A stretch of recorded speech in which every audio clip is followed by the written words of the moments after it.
साथ श्री रघुनाथ तो किस बात की चिंता। हमारे साथ श्री रघुनाथ तो किस बात की चिंता। चरण में रख दिया जब माथ तो किस बात की चिंता। हरे कृष्णा। सभी को सादर प्रणाम। ओम अज्ञानातिमिरन्धस्य ज्ञानाञ्जनशलाकया चक्षुरुन्मीलितं येन तस्मै श्री गुरुवे नमः। ओम नमो विष्णुपादाय कृष्णपृष्ठाय भूतले श्रीमते भक्ति वेदांत स्वामिनीति नाम्ने। नमस्ते सरस्वती देवी गौरवाणी प्रचारिणे निर्विशेष शून्यवादी पाश्चात्यदेशतारिणे। वाञ्छाकल्पतरुभ्यश्च कृपा सिन्धुभ्यो च पतितानां पावनेभ्यो वैष्णवेभ्यो नमो नमः। हे कृष्ण करुणा सिंधु दीनबंधु जगतपते गोपेश गोपिका कांता राधा कांता नमस्तुते। तप्त कांचन गौरांगी राधे वृंदावनेश्वरी विश्वानुसुते देवी प्रणमामि हरे प्रिये। नीलाचल निवासाय नित्याय परमात्मने बलभद्र सुभद्रायां जगन्नाथाय ते नमः। जय श्री कृष्ण चैतन्य प्रभु नित्यानंद श्री अद्वैत गदाधर श्रीवासादि गौर भक्त वृंद। हरे कृष्णा कृष्णा कृष्णा हरे हरे हरे राम राम राम हरे हरे। शिला प्रभुपाद की जय। मंगलाचरण की जय।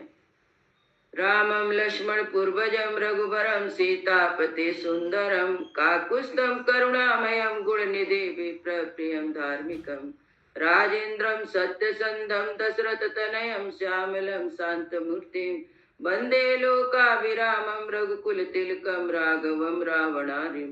दक्षिणे लक्ष्मणो दन्वी वामतो जानकी सुभा पुरतो मारुति यस्य तं नमामि रघुत्तमम्। रामाय रामचंद्राय रामभद्राय वेदसे रघुनाथाय नाथाय सीताय पतये नमः। सियावर रामचंद्र की जय। पवन सुत हनुमान की जय।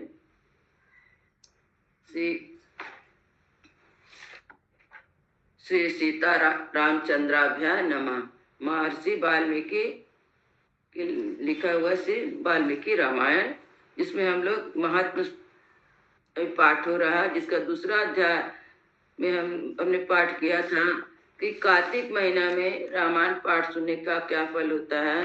तो इसमें नारद मुनि बता रहे हैं सौनक आदि ऋषियों को, और सौनक आदि ऋषि से सुन के जो सूत जी महाराज जो सब ऋषि मुनि उपस्थित हुए थे उनको बता रहे हैं। यहाँ कह रहे हैं कि कार्तिक महीना में रामायण पाठ सुनने का बड़ा ही महत्व होता है। और उस समय उन्होंने कथा बताई जो एक सौदास नामक ब्राह्मण था, जो अपने गुरु से बहुत ही अच्छी तरह से विद्या प्राप्त की सीखी थी और बहुत ही अच्छी तरह से भगवान का पूजा पाठ अपना जो कार्य बहुत ही अच्छी तरह से करता था, भक्ति भी अच्छी तरह करता था। और एक समय का बात है, वो मंदिर में बैठा हुआ, शिव जी के मंदिर में बैठा हुआ ध्यान कर रहा था। उसी समय उसके गुरु गौतम मुनि आए, तो उनको उन्होंने देखा, आँख खोल के देखा, परंतु उठ के गुरु को प्रणाम नहीं किया। तो गुरु को प्रणाम नहीं करने के कारण जो भगवान शिव भगवान गुरु हैं, जो सौदास जिनकी आराधना की थी, वे संपूर्ण जगत के गुरु महादेव शिव गुरु की अवहेलना होने वाले पाप को ना सह सके। उन्हें गुरु को जो अवहेलना के जो पाप हुआ उसको भगवान सह ना सके और सौदास को राक्षस की योनि में जाने का शाप दे दिया। तथा फिर जो विप्र थे, जो गौतम मुनि थे, उन्होंने फिर भगवान से प्रार्थना किया। जो ब्राह्मण था प्रार्थना किया कि मुझे पाप मोचन का उपाय बताइए। तब गौतम मुनि कहा कि कार्तिक मास के शुक्ल पक्ष में तुम रामायण की अमृतमयी कथा का भक्ति भाव से आदर पूर्वक श्रवण करो, और 9 दिन में जब तुम इस कथा को सुनोगे तो तुम्हारा जो राक्षस तुमको बनने का जो शिव जी श्राप दिए हैं उससे तुम मुक्ति पा जाओगे। इसके बाद वह शरीर छोड़ता है और ऐसा भयानक राक्षस बनता है। उसका शरीर काला रंग का था और पूरा इतना बड़ा राक्षस होता कि जिस वन में जाता था वहां के पशु पक्षी सांप बिच्छी माने जितने भी थे सबको खा जाता था, और एकदम वन को मतलब एकदम खाली कर देता था। कोई जीव जंतु रह ही नहीं जाता था। इसके बाद दूसरे वन में चला जाता था। इस तरह घूमते घामते वह नर्मदा के और मनुष्य का भी भक्षण करता था, मनुष्य को भी पकड़ लेता था।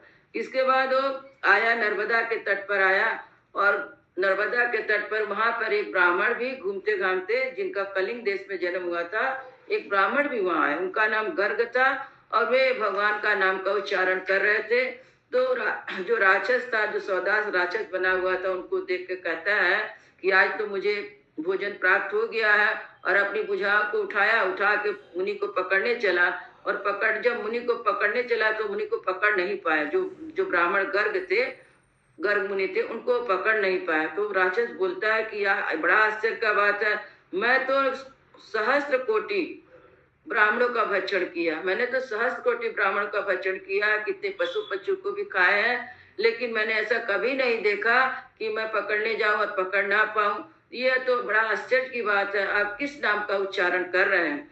तो ब्राह्मण, आपके पास क्या है? नाम रूपी कवच है, आपके पास जो नाम रूपी कवच है, आप से ही उसकी रक्षा हो रही है, आप मुझे उसे बताइए, और मेरे को इस पाप, जो मैं पाप योनि में राक्षस बना हुआ हूँ, मुझे इससे मुक्ति दिलाई। तब जो गर्ग मुनि थे, उन्होंने कहा कि अभी कार्तिक महीना चल रहा है, और उसमें उन्होंने उनको कथा सुनाई, वाल्मीकि रामायण की कथा उन्होंने उनको सुनाई। कथा सुनने के बाद जब पूरा कथा सुनाया, तो कथा सुनते उसका राक्षस तत्व तो दूर हो गया, राक्षस भाव का परित्याग करके, राक्षस शरीर का त्याग करके देवता के समान सुंदर, करोड़ों सूर्य के समान तेजस्वी, और भगवान नारायण के समान कांति में उसका शरीर हो गया। उसकी 4 भुजाओं में शंख चक्र गदा पद्म लिए हरि के समान, वह हरि जैसा ही रूप आ गया, और भगवान के धाम में चला गया। और वह गर्ग मुनि जो थे, उनकी बुरी बुरी प्रसन्नता करता हुआ वह भगवान के धाम में चला गया। एक कार्तिक महीना में जो रामायण, वाल्मीकि रामायण की कथा को जो सुनता है, उसका महत्व, उसके महत्व में बताया गया है। अभी हम लोग तृतीय अध्याय, दूसरे अध्याय की कथा थी, अब हम तृतीय अध्याय में आते हैं। हरे कृष्णा, सभी को प्रणाम। तृतीय अध्याय की कथा आरंभ होती, जिसमें माघ मास में रामायण श्रवण का फल, राजा सुमिति और सत्यवती के पूर्व जन्म का इतिहास है। अब सनत कुमार वाचा, अहो विप्रमिदं प्रोक्तम् इतिहासं च नारदा, रामायणस्य महात्मा त्वं पुनर्वादा विस्तारयत्। सनत कुमार ने कहा, महर्षि नारद जी, आपने यह अद्भुत इतिहास सुनाया, आप रामायण के महत्व का पुनः विस्तार पूर्वक वर्णन कीजिए। अन्य मासस महात्मा या कतस्व प्रसादता, कस्य नो जायते तुष्टो मुने तत्वचनात् अमृत। अपने कार्तिक मास में रामायण के श्रवण की महिमा बताई, अब कृपा पूर्वक दूसरे मास के महत्व को बताइए। मुनि, आपके वचन अमृत से हम किसको संतोष नहीं होगा। नारद वाचा, सर्वैव महाभागा कृतार्थं नात्र संशया, यथा प्रभवा रामस्य भक्तिता श्रोतुम् उद्धताः। नारद जी ने कहा, महात्माओं, आप सब लोग निश्चय ही बड़े भाग्यशाली और कृतकृत है, इसमें संशय नहीं है, क्योंकि यह भक्ति भाव से भगवान श्री राम की महिमा का सुनने के लिए उद्धत हुए हैं। महात्मा श्रवणयस्य राघवस्य कृतात्मनां दुर्लभम प्राहुर अत्यंतम मुनियो ब्रह्मवादिनां। ब्रह्मवादी मुनियों ने भगवान श्री राम के महत्व का श्रवण पूर्णात्मा पुरुष के लिए परम दुर्लभ बताया है। सुडूदम ऋषियश्चित्र इतिहासम पुरातनम, सर्व पाप प्रसन्नम, सर्व रोग विनाशनम। महर्षि, आप लोग को एक विचित्र पुरातन इतिहास सुनाइए, जो समस्त पापों का निवारण और संपूर्ण रोगों का विनाश करने वाला है। आसीत पुरा द्वापरे च सुमति नाम भूपति, सोम वंशो भव श्रीमान सप्तद्वीपे कनायका। पूर्व काल की बात है, द्वापर में सुमति नाम से प्रसिद्ध एक राजा हो गए हैं। उनका जन्म चंद्रवंश में हुआ था। वे श्री संपन्न और 7 द्वीपों के एकमात्र सम्राट थे। धर्मात्मा सत्य संपन्ना सर्व संपद विभूषिता, सदा राम कथा सेवी रामा पूजाया परायणा। उनका मन सदा धर्म में लगा रहता था। वे सत्यवादी तथा समस्त प्रकार की संपत्तियों से सुशोभित थे तथा श्री राम कथा के सेवन और श्री राम की आराधना में संलग्न रहते थे। राम पूजा पराणाम च सुषुण अहम किते, पूजेषु पूजा निरता समदर्शी गुणान्विता। श्री राम की पूजा अर्चा में लगे रहने वाले भक्तों की वे सदा सेवा करते थे। उनमें अहंकार का नाम भी ना था। वे पूज्य पुरुषों के पूजन में तत्पर रहने वाले समदर्शी तथा सद्गुण संपन्न थे।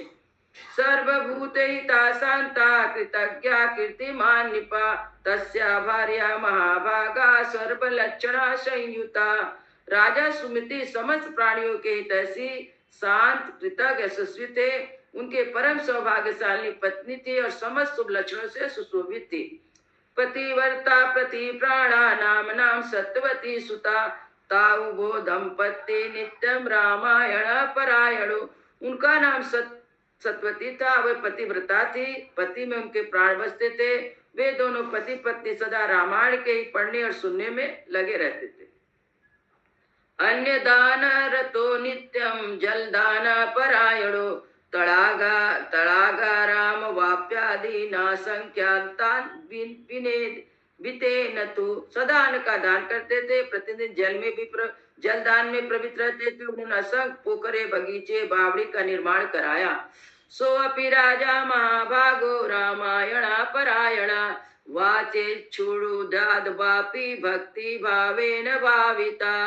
महाभाग राजा सुमिति भी सदा रामायण के ही अनुशीलन में लगे रहते थे।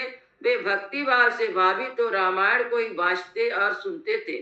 एवं राम परा नित्यम राजानम धर्म को विदा तस्या प्रिया सत्यवती देवायपि सदा स्तुवन। इस प्रकार वे धर्मज्ञ नरेश सदा श्री राम की आराधना में ही तत्पर रहते थे। उनकी प्यारी पत्नी सत्यवती भी ऐसी ही थी। देवता भी इन दोनों दंपतियों की सदा भूरी भूरी प्रशंसा करते थे। विसतो त्रिषु लोकेषु दंपति तो ही धार्मिको आयायो बहु शिष्य ही दुष्टुम कामो विभांडका। एक दिन उन त्रिभुवन विख्यात धर्मात्मा राजा रानी को देखने के लिए विभांडक मुनि अपने बहुत से शिष्यों के साथ वहां आए। विभांडकम मुनि दृष्ट्वा सुखम आप्तो जनेश्वरा प्रद्युत्यो सपत्नी का पूजा भीर्भव विस्तरम। मुनिवर विभांडक को आया देखकर राजा सुमिति को बड़ा सुख मिला। वे पूजा की विस्तृत सामग्री साथ ले पत्नी सहित उनकी अगवानी के लिए गए। कृतादियच्च क्रिया शांता कृतासन परिग्रह निजासन गतो भूपा प्रांजलि मुनि अब्रवीत। तब मुनि का अतिथि सत्कार संपन्न हो गया और शांत भाव से आसन पर विराजमान हो गए। उस समय अपने आसन पर बैठे हुए भूपाल ने मुनि से हाथ जोड़कर कहा, राजोवाचा भगवान कृतोद्या तद्वभ्यागमने वो सतामागमनम शांता प्रशंसी सुखवाहयम। राजा बोला, भगवान आज आपके शुभ आगमन से मैं कृतार्थ हो गया, क्योंकि श्रेष्ठ पुरुष संतों के आगमन को सुखदायक बताकर उनकी प्रशंसा करते हैं। यत्र स्यानमतां प्रेमा तत्र श्री सर्व संपदा तेजा कीर्ति वर्धना पुत्रा इति प्राहुर्विपश्चिता। जहाँ महापुरुषों का प्रेम होता है वहाँ सारी संपत्ति अपने आप उपस्थित हो जाती हैं। वहाँ तेज कीर्ति धन और पुत्र सही वस्तु उपलब्ध होती है, ऐसा विद्वान पुरुषों का कथन है। तत्वृद्धिं गमिष्यति श्रोष्यांस्यानुदिनं मुने यत्र संता प्रभु कुर्वन्ति महती करुणा प्रभु। मुनि प्रभु, जहाँ संत महात्मा बड़ी भारी कृपा करते हैं वहाँ प्रतिदिन कल्याण में साधनों की वृद्धि होती है। यो मूर्धीन धारेत ब्रह्मन् विप्रपाद तलोदकम न सास्यातो सर्वतीर्थेषु पुण्यवान् नात्र संशया। ब्राह्मण जो अपने मस्तक पर ब्राह्मणों का चरणोदक धारण करता है, उस पुण्यात्मा पुरुष ने सब तीर्थों में स्नान कर लिया, इसमें संशय नहीं है। मम पुत्रास्य दारस्य संपदस्य समर्पिता समाज्ञापय शांतात्मा वयम किं वर करवाणिते। शांत स्वरूप महर्षि, मेरे पुत्र पत्नी तथा सारी संपत्ति आपके चरणों में समर्पित है, आज्ञा दीजिए हम आपकी क्या सेवा करें। इदं वदन्तं भूपं तं सा निरीच्य मुनीश्वरा स्पृहन् करेण राजन प्रत्युवाचाति हर्षता। ऐसी बातें कहते हुए राजा सुमिति की ओर देखकर मुनीश्वर विभांडक बड़े प्रसन्न हुए। उन्होंने अपने हाथ से राजा का स्पर्श करते हुए कहा, ऋषि वाचा राजन यदुक्त भवता सर्व तत्सर्व तत्कुलोचितम विनया वनता सर्वे परासेयो भजन्ति। ऋषि बोले राजन तुमने जो कुछ कहा है वह सब तुम्हारे कुल के अनुरूप है। जो इस प्रकार विनय से झुक जाते हैं वे सब लोग परम कल्याण के भागी होते हैं। प्रीतो अस्मिन् तब भूपाला सन्मार्ग प्रवर्तिना स्वस्ति ते अस्तु महाभागा यत् पृच्छामि तद उच्यताम। भूपाल तुम सन्मार्ग पर चलने वाले हो, मैं तुम पर बहुत प्रसन्न हूँ। महाभाग तुम्हारा कल्याण हो, मैं तुमसे कुछ पूछना चाहता हूँ, उसे बताओ।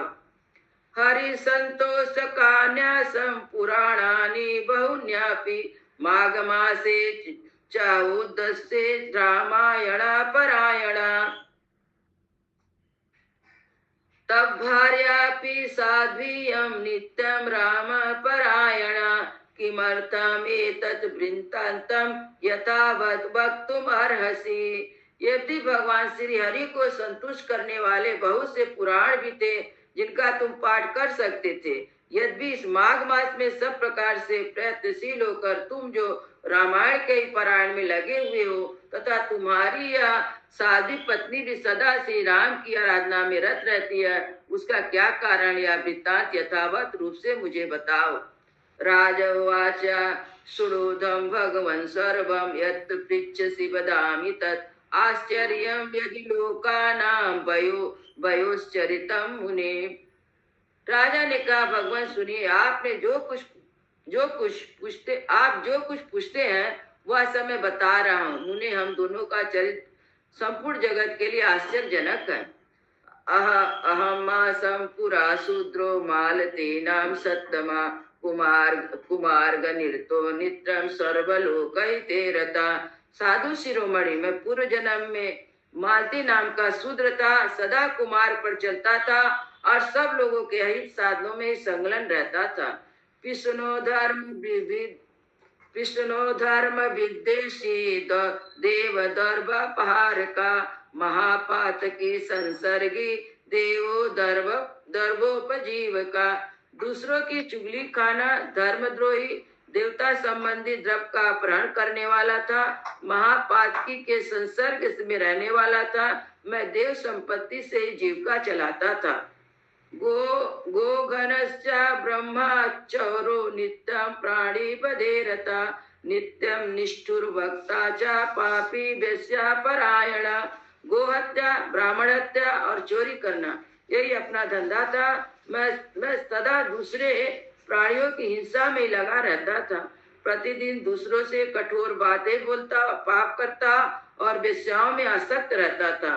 किंचित काले स्थितो ही वा मनादित महत्वचा सर्व बंधु परित्यागो दुखी बनम उपागमम। इस प्रकार कुछ काल तक घर में रहा, फिर बड़े लोगों की आज्ञा का उल्लंघन करने के कारण मेरे सभी भाई बंधुओं ने मुझे त्याग दिया और मैं दुखी होकर वन में चला आया।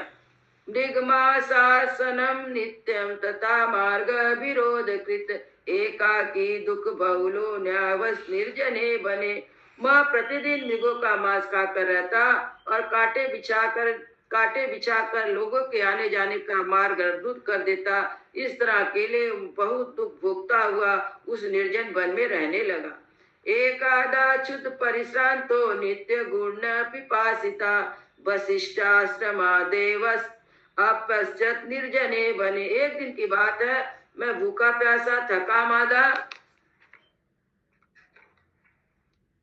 निद्रा से झूमता हुआ निर्जन वन में आया। वहां दैवक से वशिष्ठ जी के आश्रम पर मेरी दृष्टि पड़ी।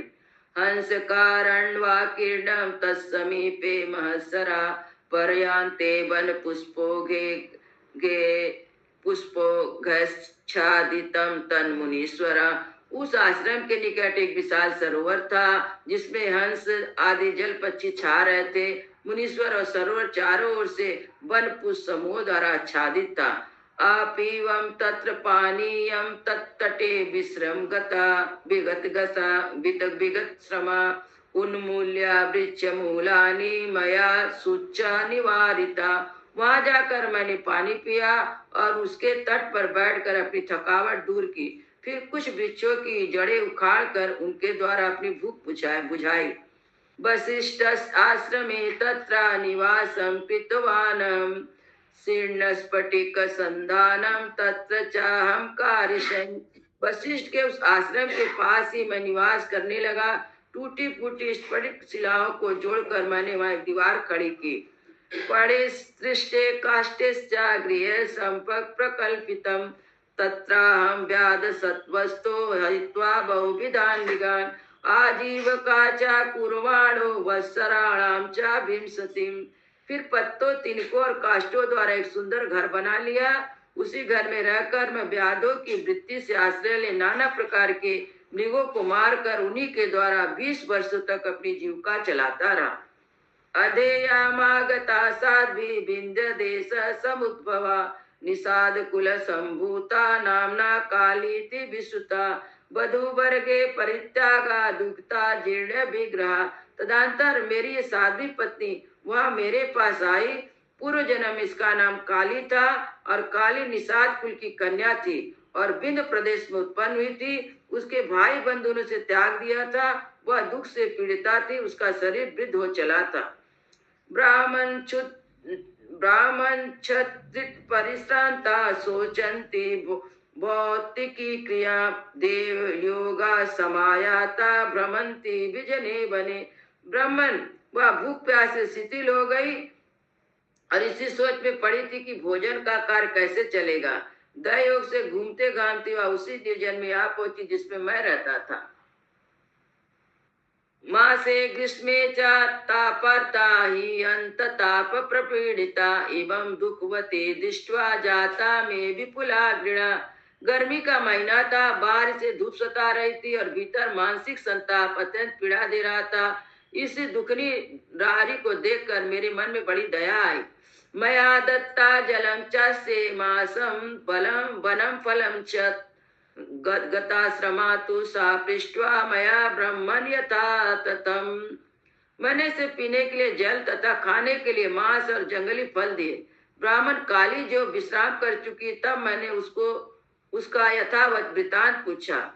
न वेदनि स्वकर्माणि तानि शृणु महामुने इयं काली तु नाम्ना मे निषाद कुल संभवा। महामुनि, मेरे पूछने पर उसने जो अपने जन्म कर्म निवेदन किया उन्हें बताता हूँ, सुनिए। उसका नाम काली था। वह निषाद कुल की कन्या थी। दम्भिकस्य सुता विद्वन्य सद्विंद पर्वते पर स्वहारणी नित्यम सदा पैसून वादिनी। विद्वान उसके पिता का नाम दाविक था। उसी की पुत्री थी और विंध पर्वत पर निवास करती थी। सदा दूसरों का धन चुराना, चुगली खाना ही उसका काम था। बंधु वर्गे परित्यक्ता हतो यत्वती पतिम कांतारे विजनम ब्रह्मम समीप उपागतम। एक दिन उसने अपने पति की हत्या कर डाली, इसलिए भाई बंधुओं ने उसे घर से बाहर निकाल दिया। ब्राह्मण, इस प्रकार प्रत्यज्ञा काली तथा दुर्गम एवं निर्जन वन में मेरे पास आई थी। इत्वेयं स्वकृतं कर्मं सर्वमह्यं न वेदयत् वसिष्ठाश्रमे पुण्ये अहं चेयं च वे मुनि। दंपति भावमाश्रित्य स्थितो मासासिनो तथा। अपनी सारी करतूत मुझे इस तरह रूप में बताई थी। मुने उस वशिष्ठ के उस पवित्र आश्रम के निकट मैं और काली दोनों पति पत्नी का संबंध स्वीकार करके रहने और मांसाहार से जीवन निर्वाह करने लगे। उद्यमार्थे गतो चैव वसिष्ठाश्रमं तथा दृष्ट्वा चैव समाजं च देवर्षीणां च सत्तमा। रामायणं पराभिप्रामागे दृष्ट्वा दिने दिने। एक दिन हम दोनों जीविका के निमित्त कुछ उद्यम करने के लिए वहां वशिष्ठ के आश्रम पर गए। महात्मा वहां देवर्षि का समाज जुटा हुआ था। वही देखकर हम लोग उधर गए। वहां माघ मास में प्रतिदिन ब्राह्मण लोग रामायण का पाठ करते दिखाई देते थे। निराहारो च विक्रांतो क्षुद पिपासा प्रपीडितो अनिच्छया गतो तत्रं वसिष्ठाश्रमं प्रति। रामायणं कथा श्रोतुं नवान् चैव भक्तिता तत्कालेव पंचत्वं वायोर्भवन् के। उस समय हम लोग निहारते और पुरुषार्थ करने में समर्थ होकर भी भूख प्यास से कष्ट पा रहे थे, तब बिना इच्छा के ही वशिष्ठ के आश्रम पर चले गए थे। फिर लगातार 9 दिनों तक भक्ति पूर्वक रामायण की कथा सुनने के लिए हम दोनों को वहां जाते रहे। मुनि उसी समय हम दोनों की मृत्यु हो गई। कर्मणा तेन तुष्टात्मा भगवान मधुसूदन स्वदूतान प्रेष्यामास मदाहरण कारणात्। हमारे उस कर्म से भगवान मधुसूदन का मन प्रसन्न हो गया था, अतः उन्होंने हमें ले जाने के लिए दूत भेजे। आरोप्यमाभिमानेन्तु जगमुस्ते च परम पदम आवा समीपापन्नो देवदेवस्य चक्रिणे। वे दूत हम दोनों को विमान में बिठाकर भगवान के परम पद उत्तम धाम में ले गए। हम दोनों देवादि चक्रपाणी के निकट पहुँचे। भुक्तवन्तो महाभोगान् यावत् कालं सुडुमे में युग कोटि सहस्राणि युग कोटि शतानि च उषित्वा राम भवने ब्रह्मलोक उपागतो तावत् कालं च तत्रापि स्थित वेन्द्र पदमागतो। वहाँ हमने जितने समय बड़े बड़े भोग भोगे वह बता रहे, सुनिए। कोटि सहस्र कोटि सत युक्त श्री राम धाम में निवास करके हम लोग ब्रह्मलोक आए। फिर वहां से उतने समय रहकर हम लोग इंद्रलोक में आए। तत्रापि तावत् काले च भुक्त्वा भोगान् उत्तमान् तथा पृथ्वीं वयं प्राप्ता क्रमेण मुनिसत्तमा। मुनिश्रेष्ठ, इंद्रलोक में उतने काल तक परम उत्तम भोग भोगने के पश्चात हम क्रमशः इस पृथ्वी पर आए हैं। तत्रापि संपदम् अतुलां रामायण प्रसादता अनिच्छा कृतेनापि प्राप्तेमेवं विधे मुनु। यहाँ भी रामायण के प्रसाद से हमें अतुल संपत्ति प्राप्त हुई है। मुनि अनिच्छा से रामायण का श्रवण करने पर भी हमें ऐसा फल प्राप्त हुआ है।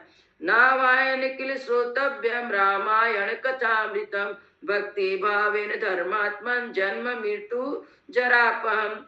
धर्मात्मा यदि 9 दिनों तक भक्ति भाव से रामायण की अमृत कथा सुनी जाए तो जन्म जरा और मृत्यु का नाश करने वाली होती है। अवसेनापि यत्कर्मा कृतं तु महत्फलम ददाति शृणु विप्रेंदा रामायण प्रसादता। विप्र सुनिए, विवश होकर भी जो कर्म किया जाता है वह रामायण के प्रसाद से परम महान फल प्रदान करता है। नारद वाचा एतत् सर्वं निशाम्यासो विभाण्डको मुनीश्वरा अभिनंदन महिपालम प्रयो स्वतापोवनम। नारद जी कहते हैं, सब सुनकर मुनीश्वर विभाण्डक राजा सुमिति का अभिनंदन करके अपने तपोवन को चले गए। तस्मात् चुडुध्वं विप्रेन्द्रा देव देवस्य चक्रीड़ा रामायण कथा जयवा कामधेनुपास्मिता। विप्रता, हम लोग देवादि चक्रपाणी भगवान श्री हरि की कथा सुनिए। रामायण कथा कामधेनु के समान अभिष्ट फल देने वाली बताई गई है। माघे मासे सीते पच्चे रामायण प्रत्यत्नता नवाम किला श्रोतव्या सर्वधर्म फल प्रदा। माघ मास के शुक्ल पक्ष में प्रयत्न पूर्वक रामायण की नवान कथा सुननी चाहिए। संपूर्ण धर्मों का पालन प्रदान करने वाली या इदम पुरमाख्यानम सर्व पाप प्रणाशनम वाच्छेद छुड़याद वापी राम भक्त जायते। यह पवित्र आख्यान समस्त पापों का नाश करने वाली है। जो इसे वाचता है अथवा सुनता है वह भगवान श्री राम का भक्त होता है। इति श्री स्कंद पुराणे उत्तरखंडे नारद सनत कुमार संवादे रामायण महात्म्ये माघ फलानुकीर्तने नाम तृतीयोध्याय। इस प्रकार स्कंद पुराण के उत्तरखंड में नारद सनत कुमार संवाद के अंतर्गत रामायण महात्म्य के प्रसंग में माघ मास में रामायण कथा का श्रवण के फल का वर्णन नामक तीसरा अध्याय पूरा हुआ। मंगल भवनय मंगलहारी द्रवौ सो दशरथ अजीर बिहारी। राम सिया राम जय जय राम। राम सिया राम जय जय राम। श्याम रामचंद्र की जय। पवन सुत हनुमान की जय। बोल भाई सब संतों की जय। बोल भाई सब भक्तों की जय। गुरु महाराज की जय। जय जय सीताराम।